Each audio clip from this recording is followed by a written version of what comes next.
हाँ, तो बच्चे हम फिशर स्पीयर रिएक्शन की बात कर रहे हैं। तो इसके अंदर हम क्या स्टडी करेंगे कि अल्कोहल्स व्हेन ट्रीटेड, क्योंकि हम प्रॉपर्टीज ऑफ अल्कोहल्स को स्टडी कर रहे हैं बच्चे। तो alcohols when treated with carboxylic acid in presence of, यहाँ पे हम लिख देते हैं कि acidic medium, medium form asters. तो यहाँ पे हम इसको रिएक्शन को कुछ एस्टेरिफिकेशन भी कह सकते हैं, या यहाँ पे फिशर स्पीयर आप एस्टेरिफिकेशन भी कह सकते हो, क्योंकि एस्टर की फॉर्मेशन को हम एस्टेरिफिकेशन कह देते हैं। तो यहाँ पे हमारे पास इस तरीके का होता है। For example CH3COOH। तो ये तो हो गया हमारे पास कार्बोक्सिलिक एसिड। और कार्बोक्सिलिक एसिड का हम रिएक्शन किससे करवा रहे हैं बच्चे? HOR से। तो यहाँ पे मैं आपको इंपॉर्टेंटली बता दूं कि हम यहाँ पे अभी किसके रिएक्शंस कर रहे हैं, जहां पे H और ऑक्सीजन के बीच का बॉन्ड ब्रेक हो रहा है। तो ये याद रखना कि अभी तक हम कौन से रिएक्शंस को कवर कर रहे हैं, जहां पे ऑक्सीजन और हाइड्रोजन के बीच का बॉन्ड, मतलब कि अल्कोहल के अंदर हाइड्रोजन और ऑक्सीजन के बीच का बॉन्ड ब्रेक हो रहा है। तो यहाँ पे हमारे पास क्या आ जाएगा बच्चे? अगर आप इसी रिएक्शन को कवर करोगे तो हमारे पास, अगर हम यहाँ पे एसिडिक मीडियम कर दें, तो एसिडिक मीडियम के अंदर हमारे पास क्या बन जाएगा? C double bond O and R dash. तो आप इसको क्या कर सकते हो कि R डैश लिख लो। एंड मैं यहाँ पे मेंशन कर दूं कि R और R डैश में भी सिमिलर और में भी डिफरेंट। तो मैं आपको थोड़ा सा कंफ्यूजन से दूर करने के लिए यहाँ भी R लगा देता हूँ, यहाँ भी R लगा देता हूँ। तो हमारे पास यहाँ पे और क्या प्रिपरेशन होगी, और यहाँ पे वाटर की रिलीज होगी। ठीक है, तो यहाँ पे हमारे पास वाटर की रिलीज होगी। तो यहाँ पे हमारे पास कुछ एस्टर की फॉर्मेशन हो रही है। तो इसीलिए हम इस रिएक्शन को एस्टेरिफिकेशन कह रहे हैं। तो यहाँ पे एग्जाम्पल के साथ डील करते हैं बच्चे, क्योंकि ये तो जनरल रिएक्शन था। तो अगर हम एग्जाम्पल के साथ देखें, तो एग्जाम्पल यहाँ पे हमारे पास, मान लो कि हमने कार्बोक्सिलिक एसिड का ये ले लिया, और H और O, और यहाँ पे हम क्या करते हैं कि C2H5 ले लेते हैं। तो अब हमारे पास होगा क्या बच्चे, कि ये बॉन्ड यहाँ से ब्रेक हो रहा है, क्योंकि हम यहाँ पे किस तरीके की बात कर रहे हैं कि न्यूक्लियोफाइल की तरह अल्कोहल बिहेव कर रही है। क्योंकि फर्स्ट प्रॉपर्टी के साथ ही डील कर रहे हैं। तो सेकंड के अंदर वो इलेक्ट्रोफाइल की तरह बिहेव करेगी, और तीसरे के अंदर हमने कहा था कि मिक्स्ड रिएक्शंस देगी। ठीक है, इसीलिए हमने अल्कोहल्स को वर्सटाइल लिखा था। तो यहाँ पे ये H+ की फॉर्म पे जाएगा बच्चे, और हमारे पास रिएक्शन क्या होगा कि यहाँ से ये H ब्रेक डाउन होगा, और ये एज सच जाके जुड़ जाएगा यहाँ पे। ठीक है, और यहाँ से मैं आपको बता भी दूं कि ये यहाँ से निकलेगा। ठीक है, कुछ इस तरीके से OH रिलीज हो जाएगा, और हमारे पास जो प्रोडक्ट बनेगा, वो क्या प्रोडक्ट बनेगा in presence of acidic medium. तो एसिडिक मीडियम यहाँ पे कर क्या रहा है बच्चे? आप थोड़ा सा इसको अगर देखोगे, मैकेनिज्म भी आपको मैं बता देता हूँ।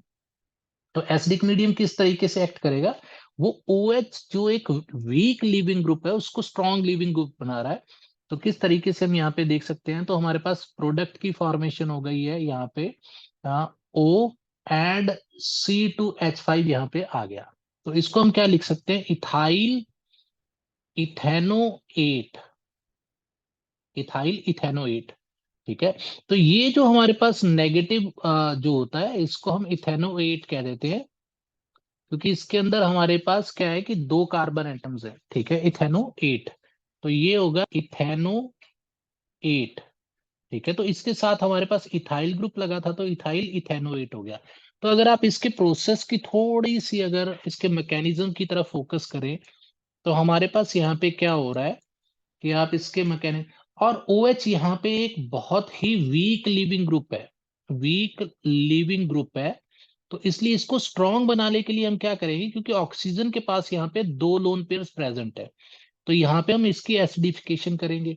तो एसिडिफिकेशन होगी तो ये क्या करेगा कि अपना लोन पेयर इसको डोनेट कर देगा। तो हमारे पास इसका इंटरमीडिएट क्या बन जाएगा, यहाँ पे कुछ इस तरीके का, इसके साथ भी हाइड्रोजन लग गया, और इसके साथ भी, और इसके ऊपर पॉजिटिव, और इसके पास एक ही लोन पेयर रह गया।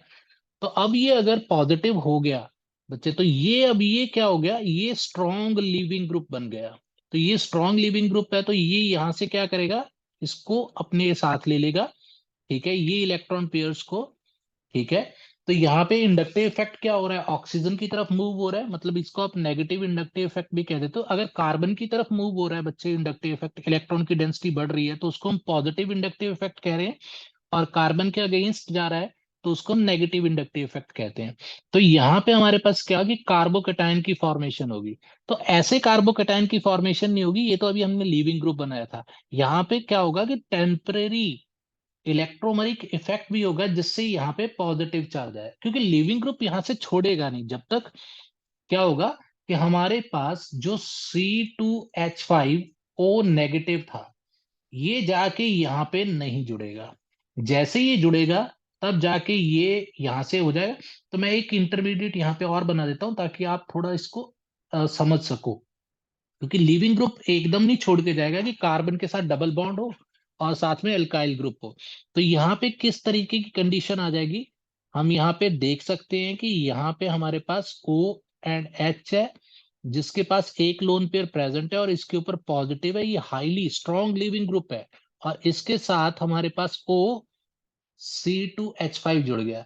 तो अब क्या होगा कि ये दो इलेक्ट्रॉन्स यहां से इस तरफ को मूव करेंगे और ये लोन पेयर डेंसिटी इधर आ जाएगी और हमारे पास क्या बन जाएगा, CH3 C double bond O।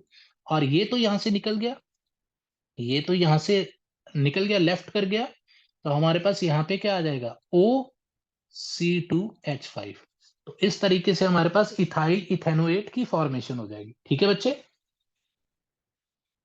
Yes sir. ठीक है। उसके बाद हमारे पास क्या हो रहा है बच्चे, उसके बाद हम यहाँ पे थोड़ा सा डील करते हैं कि इंपॉर्टेंटली लिखते हैं कि order of reactivity in the formation of ester.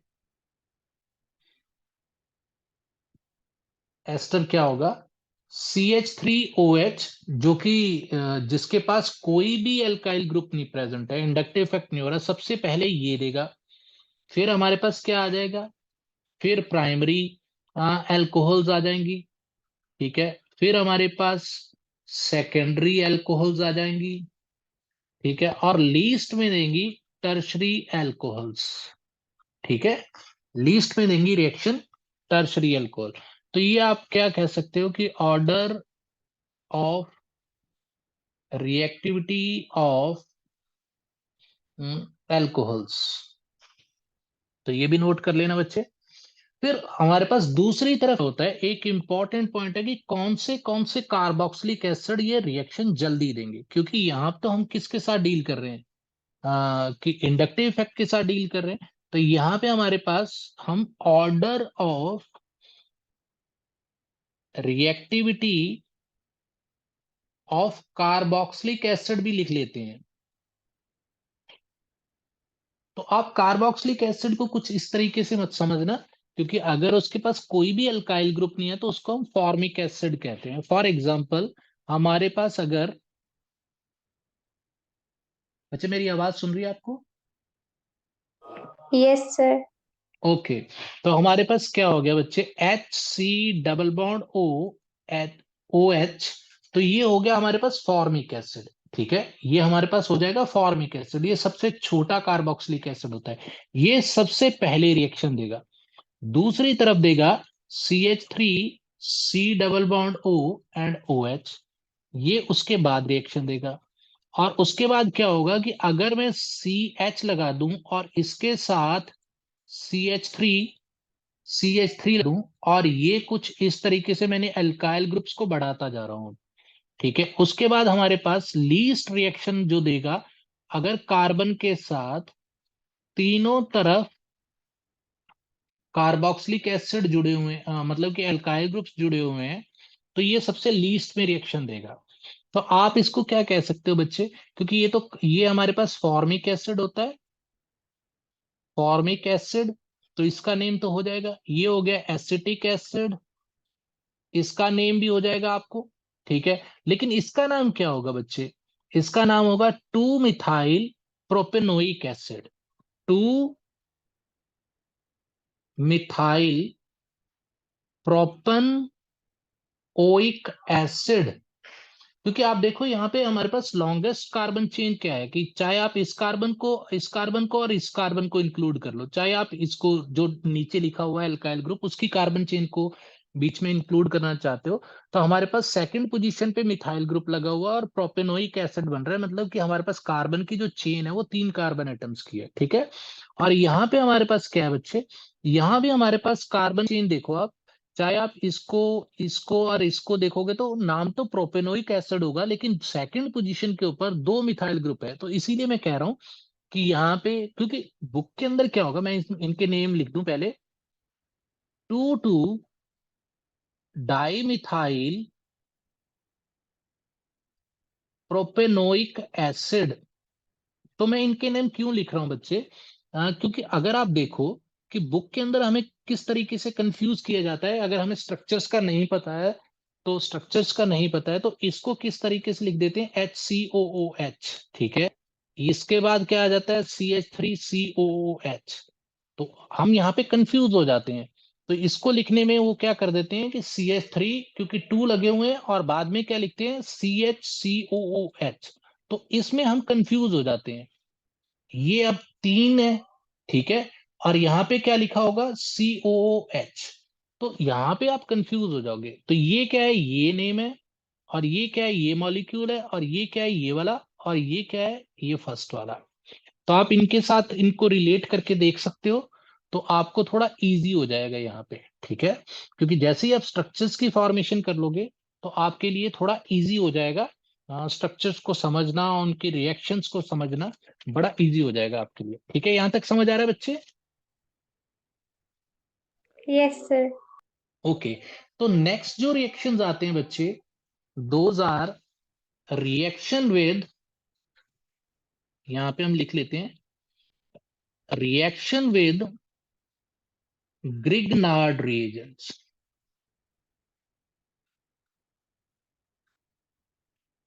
तो ग्रिग्नार्ड रिएजेंट यहाँ पे क्या कर रहा है बच्चे, ग्रिग्नार्ड रिएजेंट यहाँ पे हमने पहले ही देखा था कि RMgX को हम ग्रिग्नार्ड रिएजेंट कह रहे थे, ठीक है। तो इसके साथ रिएक्शन किस तरीके से होगा, तो मैं यहाँ पे लिख दूं कि बोथ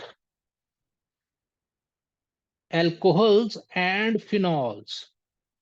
तो जो फिनॉल्स भी रिएक्शन दे रहे हैं बच्चे, वहां पे मैं फिनॉल्स भी मेंशन कर रहा हूं, नहीं तो वो एल्कोहल्स की रिएक्शन है, ठीक है। रिएक्ट्स विद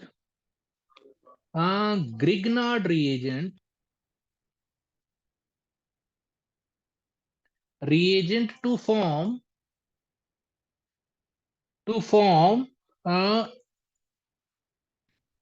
एल्केन्स, एल्केन्स की फॉर्मेशन हो रही है, ठीक है। सैचुरेटेड हाइड्रोकार्बन की फॉर्मेशन यहाँ पे हो रही है, ठीक है।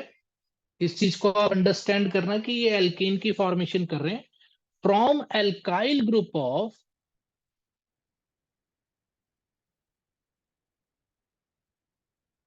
From alkyl group of Grignard reagent. तो ये मैं लाइन क्यों लिख रहा हूं, ये आपको अभी पता चलेगा। From alkyl group of Grignard reagent मैंने यहाँ पे क्यों मेंशन की है, ये आपको आगे रिएक्शंस के अंदर पता चलेगा कि क्यों लिखा है। क्योंकि जो एल्काइल ग्रुप एल्केन की फॉर्मेशन के अंदर यूज हो रहा है वो कहाँ से आ रहा है, दैट इज इंपॉर्टेंट, ठीक है, दैट इज इंपॉर्टेंट। तो हम यहाँ पे क्या कर रहे हैं, RO and H ले रहे हैं। अभी भी हमें पता है कि कौन से रिएक्शन एल्कोहल कौन से दे रहे हैं, न्यूक्लियोफिलिक रिएक्शन दे रहे हैं, ठीक है। तो ये क्या होगा, हमारे पास जैसे ही हम यहाँ पे RMgX का रिएक्शन करवा रहे हैं, ठीक है, तो जैसे हम ग्रिग्नार्ड रिएजेंट को लेके आए तो हमें ड्राई ईथर को भी यूज करना पड़ेगा, क्योंकि रिएक्टिविटी को थोड़ा कम करना पड़ेगा। तो यहाँ पे मैं आपको बता दूं कि जो ये एल्काइल ग्रुप R डैश है, यही एल्केन की फॉर्मेशन कर रहा है, और इसके साथ यहाँ आके हाइड्रोजन जुड़ रही है, ठीक है। और प्लस यहाँ पे क्या हो रहा है, मैग्नीशियम के साथ हैलोजन है, और साथ में OR, ठीक है। तो इसको हम OR डैश नहीं लिख सकते, क्योंकि ये तो ग्रिग्नार्ड वाले को हमने डैश लगाया था, ठीक है। तो ये OR हो जाएगा। तो इसको आप क्या कह सकते हो कि एल्कॉक्सी, एल्कॉक्सी मैग्नीशियम हैलाइड, ठीक है, अभी हम जनरल वे में लिख रहे हैं। ठीक है, तो इनकी एग्जांपल्स देख लेते हैं बच्चे, तो आपको पता चल जाएगा कि हमारे पास एल्केन कहाँ से फॉर्म हो रही है। ठीक है, एल्केन कहाँ से। तो ये जो मैंने हाईलाइट की है बच्चे line, from alkyl group of Grignard reagent, इसके ऊपर फोकस करना, क्योंकि कई बार एंट्रेंस के अंदर पूछ लेते हैं कि एल्केन की फॉर्मेशन कौन से एल्काइल ग्रुप से हो रही है, वो यहाँ से आ रहा है या यहाँ से आ रहा है।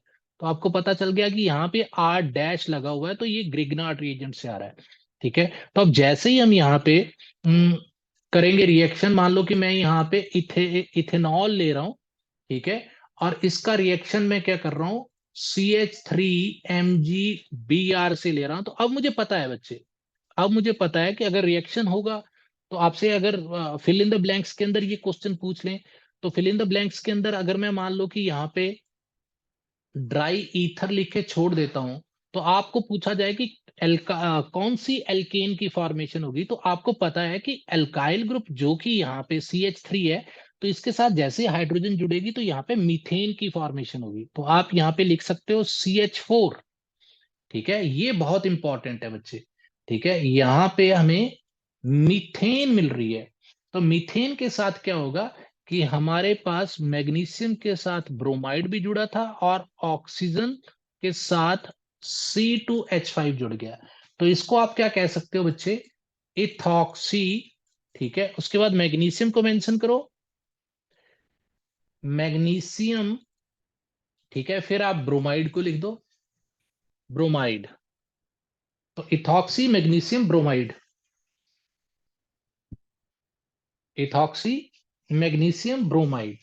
तो हमने यहाँ पे कुछ मेंशन किया था कि फिनॉल्स के साथ भी, और ये इंपॉर्टेंट पॉइंट है बच्चे कि अगर मैं यहाँ पे फिल इन द ब्लैंक्स छोड़ देता हूँ और ये नहीं लिखता, तो हमारे पास कौन सी एल्केन फॉर्मेशन होगी, वो होगी जो कि ग्रिग्नार्ड रीजेंट के साथ जो भी हमारे पास लगा हुआ है, जुड़ा हुआ है एल्काइल ग्रुप।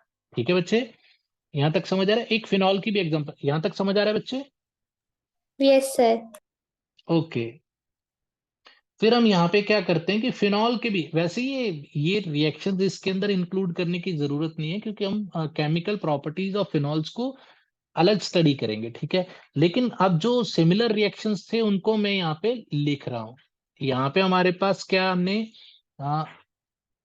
मैग्नीशियम ब्रोमाइड और इनको ड्राई ईथर के अंदर, तो यहाँ पे कौन सी एल्केन एल्केन की फॉर्मेशन होगी, ये देखो, alkyl group from Grignard reagent. तो यहाँ पे क्या हो जाएगा, C2H6। तो यहाँ पे इथेन की फॉर्मेशन होगी, और हमारे पास क्या आएगा, मैग्नीशियम इस तरीके से जुड़ जाएगा और इसके साथ आ जाएगी फिनॉल, सॉरी, जो हमारे पास फिनाइल ग्रुप है।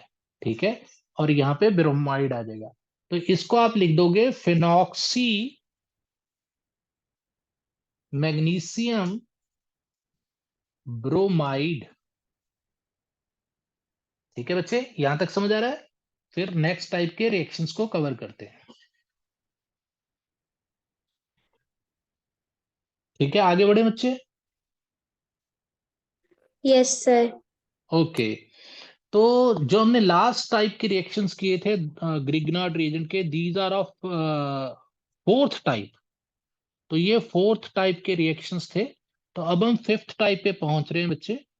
Fifth type of reactions are, fifth type of reaction with acyl chloride.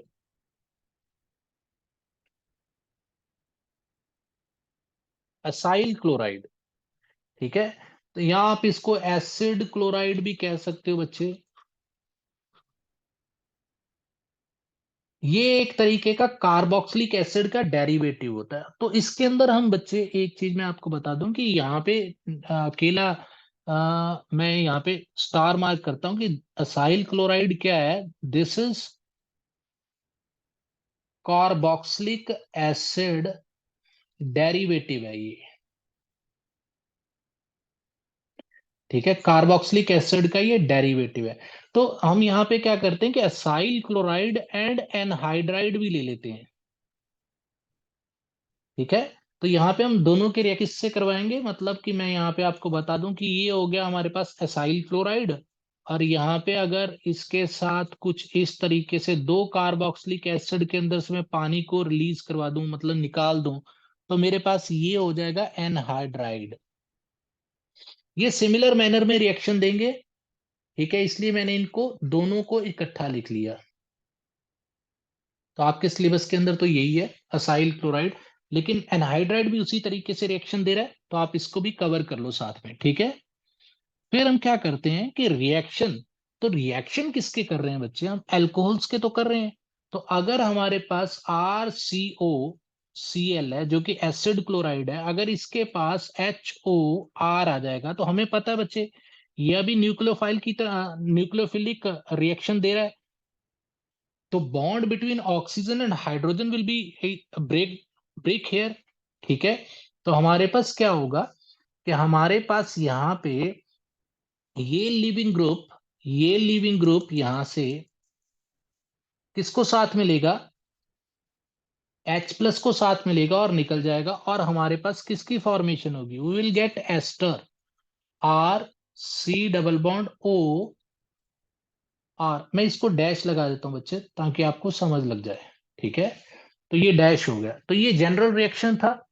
तो अगर हम यहाँ पे एग्जाम्पल्स की बात करते हैं तो हमारे पास अगर अब R नहीं लेते, हम यहाँ पे एक नेम ले लेते हैं, कंपाउंड, स्पेसिफिक कंपाउंड ले लेते हैं। मान लो कि मैंने CH3 ले लिया और यहाँ पे Cl और इसका रिएक्शन किया HOCH3 से, तो ये बॉन्ड यहां से टूटेगा क्योंकि हमें पता है कि ये यहां से H+ देगा, और H+ किसको लेके जाएगा साथ में, इसको, ठीक है। और यहाँ पे आपको बच्चे पता ही है HCl की फॉर्मेशन होगी, और ये रिएक्शन किस तरीके से होगा, ये रिएक्शन होगा CH3 C double bond O CH3 plus HCl की फॉर्मेशन होगी।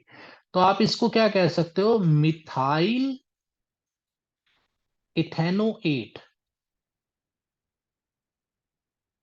ठीक है, मिथाइल इथेनोएट की फॉर्मेशन होगा पे, ठीक है। अगर हम एनहाइड्राइड का भी रिएक्शन देख लें बच्चे, क्योंकि मैंने आपको बताया था कि एनहाइड्राइड भी कुछ इसी तरीके का रिएक्शन देगा, तो वहां पे हमारे पास जो ये एसिड बन रहा है वो वीक हो जाएगा, HCl की जगह पे वहां पे हमारे पास वीक एसिड की फॉर्मेशन होगी।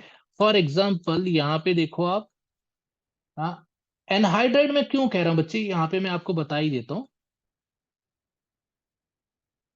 अगर मैं इसके अंदर से वाटर मॉलिक्यूल को निकाल लूं, ये देखो, पानी को निकाल लूं यहां से, ठीक है, तो इसके अंदर से अगर मैं वाटर मॉलिक्यूल को निकाल लेता हूं तो मेरे पास क्या बचेगा, अब मैं नीचे एनहाइड्राइड लिख देता हूं, मेरे पास बच जाएगा RC डबल बॉन्ड O, और ये जो ऑक्सीजन था ये आ गया सेंटर में, और कार्बन, फिर ऑक्सीजन और R, ठीक है। जैसे ही मैं इसका रिएक्शन, ठीक है, किसके साथ करवाऊंगा, O, एंड यहाँ पे मैं ले लेता हूं CH3, तो अब ये क्या होगा, यहां से क्या करेगा, अब ये लिविंग ग्रुप की तरह काम करेगा बच्चे, वो H+ के साथ जाके जुड़ जाएगा, ठीक है। तो यहाँ पे मेरे पास क्या बनेगा, मैं इस रिएक्शन को कुछ इस तरीके से mention कर देता हूं कि मेरे पास अब जो ये था, मैं इसको R डैश कर देता हूं बच्चे, ताकि आपको completely understand, you can completely understood कि ये R डैश कौन सा है, ये R कौन सा है, ठीक है। तो मैं यहाँ पे लिख देता हूँ RCO, तो यहाँ पे O, ये तो निकल गया, ये यहाँ पे लिविंग ग्रुप है, ये लिविंग ग्रुप है, ठीक है। तो यहाँ पे क्या बन जाएगा, और यहां से ये भी लेफ्ट कर गया, ठीक है। तो हमारे पास बचेगा क्या बच्चे, हमारे पास एस्टर की फॉर्मेशन होगी, ठीक है, OCH3, और जो हमारे पास R डैश था उसके साथ क्या बनेगा, ठीक है, कार्बोक्सिलिक एसिड। तो यहाँ पे हमारे पास एस्टर की फॉर्मेशन हो रही है, ठीक है, एस्टर की फॉर्मेशन हो रही है। ये रिएक्शन समझ आया बच्चे, Yes, sir. ओके। तो यहाँ पे हमारे पास एसिड बन गया, ठीक है, कार्बोक्सिलिक एसिड बना, ठीक है। और ये वीक एसिड हो गया बच्चे, क्यों, क्योंकि यहाँ पे देखो इसका कंजुगेट एसिड्स वाला सिस्टम लग जाएगा, वो मैंने पहले आपको एक्सप्लेन किया हुआ है, ठीक है। फिर हमारे पास रिएक्शन आता है और अभी तक हम न्यूक्लियोफिलिक की बात कर रहे हैं। क्यों? क्योंकि बच्चे अभी तक हमने न्यूक्लियोफिलिक की ही बात की है कि एज अ न्यूक्लियोफाइल काम कर रहा है अल्कोहल। ठीक है। फिर नेमिंग रिएक्शन आता है जिसका नाम है स्कॉटन बाउमान रिएक्शन।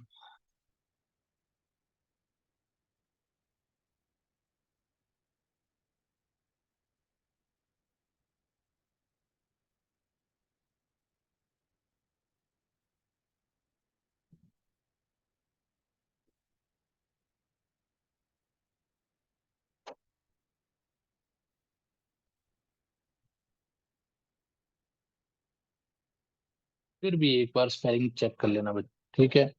यहाँ पे क्या हो रहा है कि रिएक्शन हो रहा है बच्चे, reaction of alcohol and phenol भी दे रहे हैं यहाँ पे रिएक्शन, फिनॉल भी यहाँ पे रिएक्शन दे रहे हैं with benzyl chloride, benzyl chloride in presence of यहाँ पे हम NaOH ले लेते हैं, लेकिन वो किस कंडीशन में है? वो एक्वस है, एक्वस NaOH। ठीक है। तो यहाँ पे हमारे पास होता क्या है बच्चे, फॉर एग्जाम्पल कि हमने रिएक्शन को किस तरीके से कवर करना है, बेंजोइल क्लोराइड के साथ रिएक्शन करना है। तो यहाँ पे मैंने क्या किया, C2H5OH ले लिया। ठीक है। और यहाँ पे मेरे पास क्या है, बेंजोइल क्लोराइड है। ठीक है।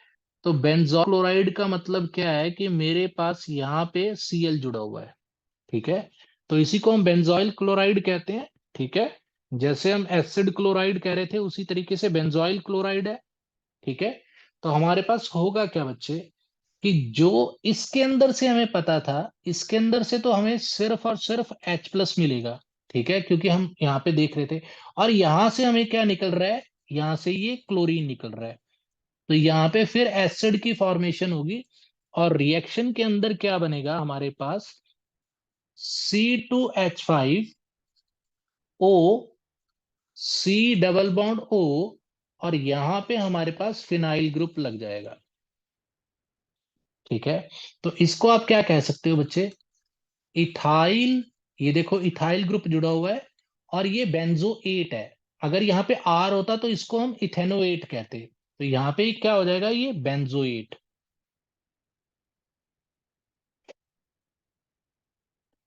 बेंजोएट। यहाँ पे ये क्या बन गया, बेंजोएट। ठीक है बच्चे। अगर आप फिनॉल के साथ भी रिएक्शन करते हो तो फिनॉल के साथ रिएक्शन थोड़ा आपका इजी हो जाएगा। तो फिनॉल के साथ OH, तो अभी भी हमें पता है कि फिनॉल के अंदर हम न्यूक्लियोफाइल की प्रॉपर्टी की बात कर रहे हैं तो हमारे पास H+ की फॉर्म में जाएगा। और फिनॉल्स तो हमें पता होता है कि एसिडिक इन नेचर है, एसिडिक इन नेचर है ये। तो यहाँ पे होगा क्या बच्चे, यहाँ पे जो OH लगा हुआ है वो यहाँ से ब्रेक डाउन हो रहा है। ठीक है। तो मैं यहाँ पे बॉन्ड भी लगा देता हूँ। ये जो OH है ये टूट गया, यहाँ पे H+ निकला। और यहाँ पे दूसरी तरफ हमारे पास क्या था, मैं आपकी बार Cl को इस तरफ लगा देता हूं ताकि आपको थोड़ा सा एक्सप्लेन कर सकूं कि ये Cl इसके साथ जा रहा है। ठीक है। तो हमारे पास यहाँ पे क्या बन जाएगा बच्चे, यहाँ पे, और यहाँ पे एक्वस NaOH लिख लेना। ठीक है। और ये भी in presence of aqueous NaOH हो रहा है, जो कि ऊपर हमने लिख ही दिया था। ठीक है। तो अब ये फिनाइल ग्रुप, फिनॉक्साइड, और ये ग्रुप आपस में जुड़ जाएंगे बच्चे। यहाँ पे कुछ इस तरीके का कंपाउंड बन जाएगा। ठीक है। इसके साथ ऑक्सीजन था, फिर इसके साथ कार्बन आ जाएगी यहाँ से, ये कार्बन आ गई, कार्बन के साथ डबल बॉन्ड ऑक्सीजन था, और फिर यहाँ पे फिनाइल ग्रुप जुड़ जाएगा। तो इसका नाम क्या होगा बच्चे, ये होगा फिनाइल बेंजोएट। बेंजोएट, हाँ, फिनाइल,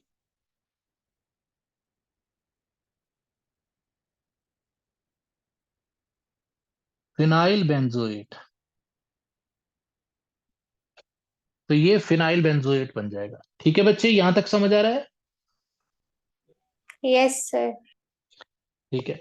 तो रिएक्शंस को बच्चे आप थोड़ा सा समझ लेना, क्योंकि अभी हम देख रहे हैं कि जिनके अंदर H+ निकल रहा है, और तो अब हम क्या करेंगे बच्चे, नेक्स्ट टाइप के रिएक्शंस को कवर करेंगे। क्योंकि अभी तक हम क्या कर रहे थे, reactions involving cleavage of oxygen and hydrogen. अब क्या करेंगे, reactions involving cleavage of carbon and OH bond. तो अब जो बॉन्ड ब्रेक डाउन होगा वो यहां से होगा, ठीक है। तो इसका मतलब अब हम क्या पढ़ने जा रहे हैं, एल्कोहल्स बिहेव एज इलेक्ट्रोफाइल। आपने पहले ही, मैं पहले आपको बता दूं कि मैंने आपको स्टार्टिंग के अंदर,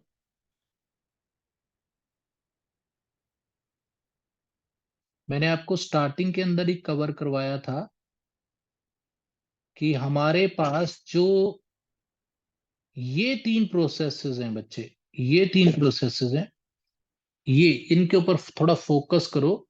हमने पहले क्या किया था कि अल्कोहल एक्टिंग एज न्यूक्लियोफाइल, जिनके अंदर हमारे पास ऑक्सीजन और हाइड्रोजन के बीच का बॉन्ड ब्रेक हो रहा था, जहां पे ये अल्कोहल जो थी ये न्यूक्लियोफाइल की तरह कर रही थी, ठीक है। तो फिर उसके बाद हमारे पास क्या था कि रिएक्शन रिएक्शन इन्वॉल्विंग, तो ये हमने कवर किए थे। तो अब हम करने जा रहे हैं alcohols can act as electrophiles. तो इलेक्ट्रोफाइल्स की तरह काम करेंगे, जिसके अंदर हमारे पास cleavage between R and OH होगी, ठीक है। R और ऑक्सीजन के बीच में जो बॉन्ड है उसकी क्लीवेज होगी, ठीक है। ये समझ में आया बच्चे, हम सेकंड टाइप पे पहुंचे हैं अभी, ठीक है। एल्कोहल बिहेव एज इलेक्ट्रोफाइल, ये देखो, ठीक है। तो यहाँ पे क्लीवेज किसकी होगी, मैं यहाँ पे इस तरीके से लगा देता हूं ताकि कार्बन की वैल्यू, अब यहाँ पे अल्कोहल बच्चे किस तरीके से बिहेव करेगी, वो इलेक्ट्रोफाइल की तरह बिहेव करेगी, ठीक है। आ, सबसे पहले जो रिएक्शंस आते हैं, जिनको हम reaction with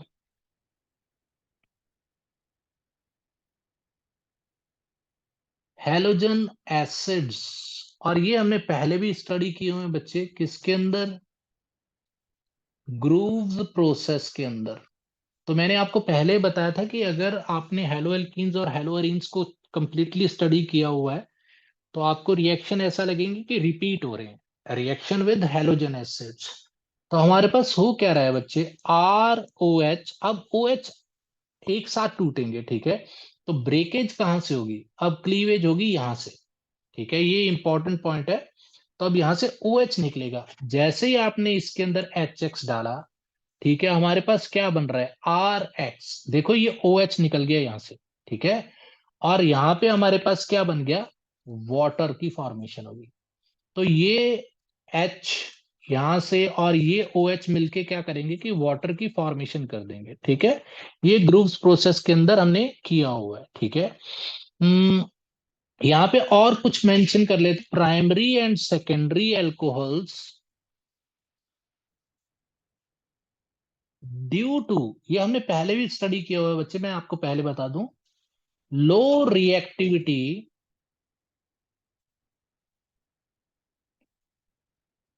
reacts with halogen acids in presence of anhydrous ZnCl2। ये इंपॉर्टेंट था बच्चे, क्योंकि हम क्या कर रहे थे कि प्राइमरी के अंदर एनहाइड्रस ZnCl2 को यूज कर रहे थे और उसको वार्म कर रहे थे, ठीक है। सेकेंडरी के अंदर हमें एनहाइड्रस ZnCl2 की जरूरत पड़ रही थी, लेकिन वार्म कंडीशन की जरूरत नहीं पड़ रही थी। लेकिन टर्शरी के अंदर हमें एनहाइड्रस ZnCl2 की जरूरत ही नहीं थी। तो ये इंपॉर्टेंट पॉइंट है यहाँ पे। तो मैं आपको थोड़ा सा और इसके बारे में बता दूं, क्योंकि ये इंपॉर्टेंट बन जाता है बच्चे, ग्रूव्स प्रोसेस इंपॉर्टेंट बन जाता है, क्योंकि ये क्या हो रहा है कि दो चैप्टर्स के अंदर आ रहा है एक ही प्रोसेस, ठीक है। तो मैंने आपको पहले ही बताया था कि कोई किसी रिएक्शन की प्रेपरेशन किसी रिएक्शन की प्रॉपर्टी बन जाएगा, ठीक है। तो यहाँ पे हमारे पास क्या हो रहा है बच्चे, यहाँ पे हमारे पास CH3OH प्लस HCl, और यहाँ पे हमारे पास प्राइमरी अल्कोहल है, ठीक है।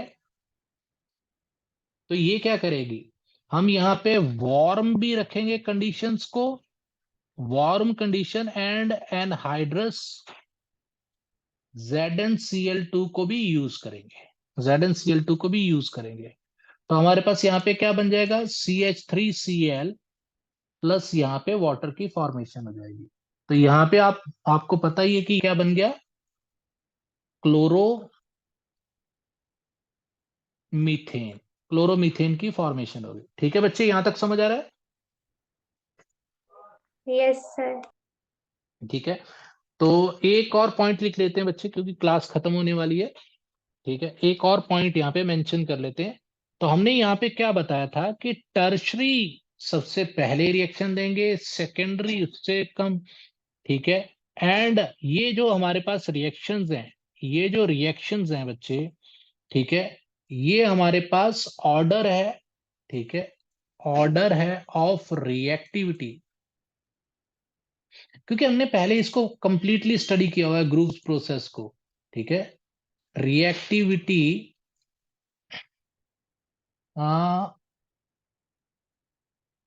ठीक है, ऑफ एल्कोहल्स लिख देता हूं यहाँ पे,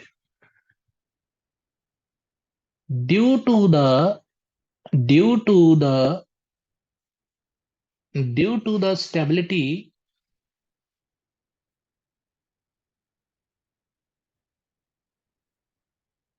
कार्बोकेटायन, कार्बोकेटायन की स्टेबिलिटी यहाँ पे बहुत इंपॉर्टेंट है बच्चे, ठीक है। ये हमने पहले भी स्टडी किया हुआ था। और दूसरा हमारे पास यहाँ पे पॉइंट क्या था जो हमें नोटिस में रखना था, कि सबसे पहले यहाँ पे HI रिएक्शन देगी, ठीक है, फिर HBr देगी, और यहाँ पे उसके बाद HCl देगी, और लीस्ट देगी HF। तो HF तो यहाँ पे रिएक्शन करेगी ही नहीं, ठीक है। तो यहाँ पे हमने उस टाइम पे जो एल्काइल हैलाइड्स और हेलो एल्केन्स के अंदर स्टडी किया था कि इसकी क्यों है, क्योंकि यहाँ पे बॉन्ड लेंथ आपको मैक्सिमम देखने को मिलेगी, इसीलिए सबसे पहले क्या है कि HI रिएक्शन देगा, ठीक है।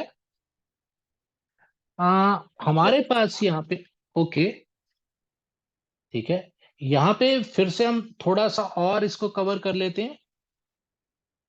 These all reactions